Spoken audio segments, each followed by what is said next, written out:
Hurricane Sandy brought mighty Gotham to its knees. And 1 year later, the people who keep this city running are scrambling to figure out how to keep it dry as storms worsen and the sea level rises. The Consolidated Edison Power Substation that sits at the end of 14th Street, right next to the East River, is about 6 feet above sea level. The water and electricity does not mix, obviously. Most of the electricity for Lower Manhattan flows through these transformers and relays, as long as they're not underwater.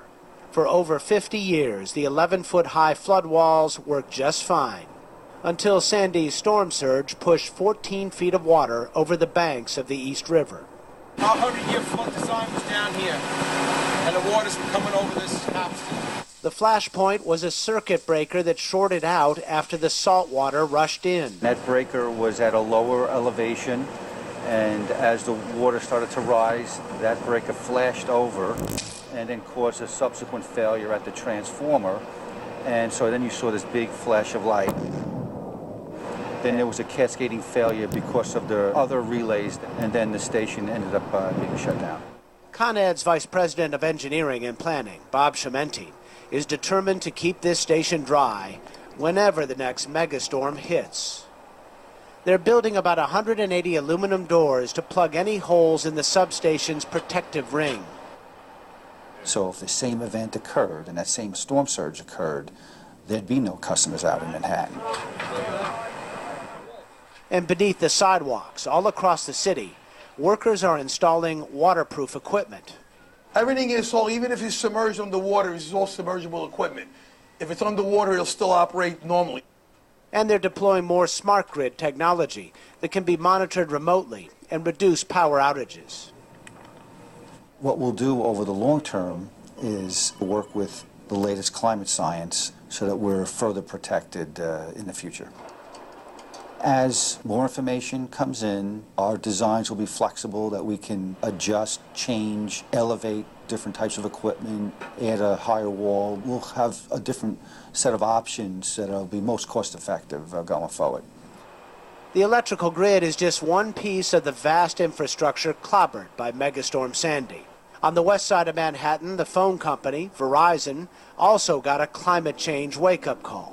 The impact of Hurricane Sandy to Verizon was the largest impact to our wireline infrastructure in our 100-year history. Chris Levendos is Verizon's Vice President of National Operations. Verizon World Headquarters sits at 140 West Street, about 250 yards from the Hudson River, about 5.5 feet above sea level. The ornate Art Deco lobby is normally gilded and gleaming, but the night Sandy roared in, it was not such a pretty picture. We had water come in through the front and rear doors of the building, and then water gets into the elevator shafts, down the stairwalls, and begins to fill up the 5 sub-basements of this building. In the basement is the vault where Verizon keeps its crown jewels, telephone cables. On that night, most of them copper. Bad enough, but below the vault is a pump system that delivers diesel fuel to the emergency generators on the 10th floor. But the pump was not waterproof. When it failed, the dominoes started falling. No pump, no power. No power, and these crucial machines stopped working. Air compressors. Verizon pumps air into its copper cables to keep water from seeping in. Water, especially seawater, destroys copper. The network was completely destroyed with one massive storm and one very destructive night. But there was, literally and figuratively, one glimmer of light amid the unimaginable mess. Fiber optic cables, long thin strands of glass that transmit voice and data with bursts of light, are far more efficient than copper wires, and best of all, they're impervious to water. After Sandy, the company started immediately replacing the entire copper wire network in Lower Manhattan with fiber. The changeover was supposed to take years. Verizon did it in 6 months.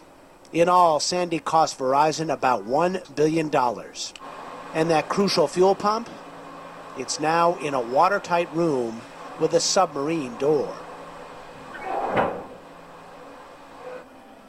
Protecting New York's vulnerable and venerable subway system may be the biggest challenge of all.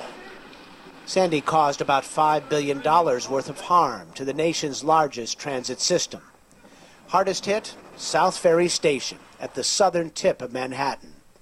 The station was only 3 years old, built at a cost of $550 million. The day after Sandy, it lay in ruins. Joe Leader is the man in charge of New York subways. The water level reached this high.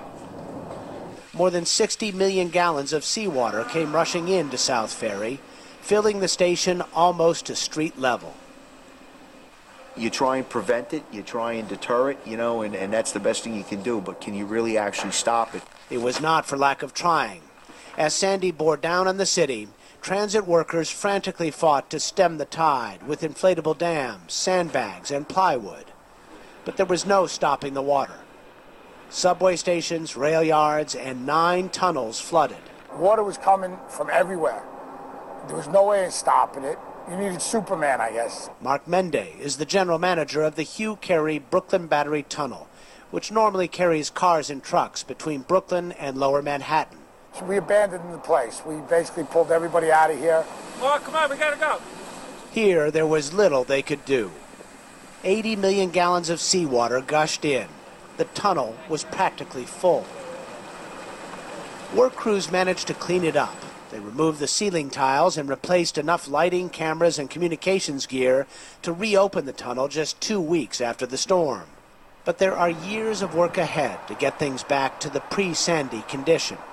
We're just gonna roll it out. 10 months after Sandy hit, engineers tested a water-filled emergency dam that might offer a layer of defense for the tunnel the next time. They are also considering this idea from West Virginia University, an inflatable plug. In the meantime, carpenters have erected this plywood wall at the low point where the water gushed in. But in the long run, will plywood and inflatables and other small-scale changes be enough to protect this metropolis? If I made this airtight and we did not allow the 66 million gallons of water that we pumped out to come into our system, where would that water be?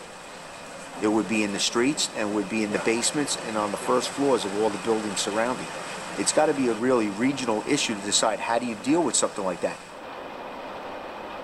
In June, New York Mayor Mike Bloomberg released a $20 billion plan to make the city more resilient. It calls for several small barriers at strategic locations, as well as plenty of new seawalls. But it does not support construction of massive storm surge barriers like they have built in places like the Netherlands. Building structures that expensive and extensive would surely require regional, if not national, planning and support.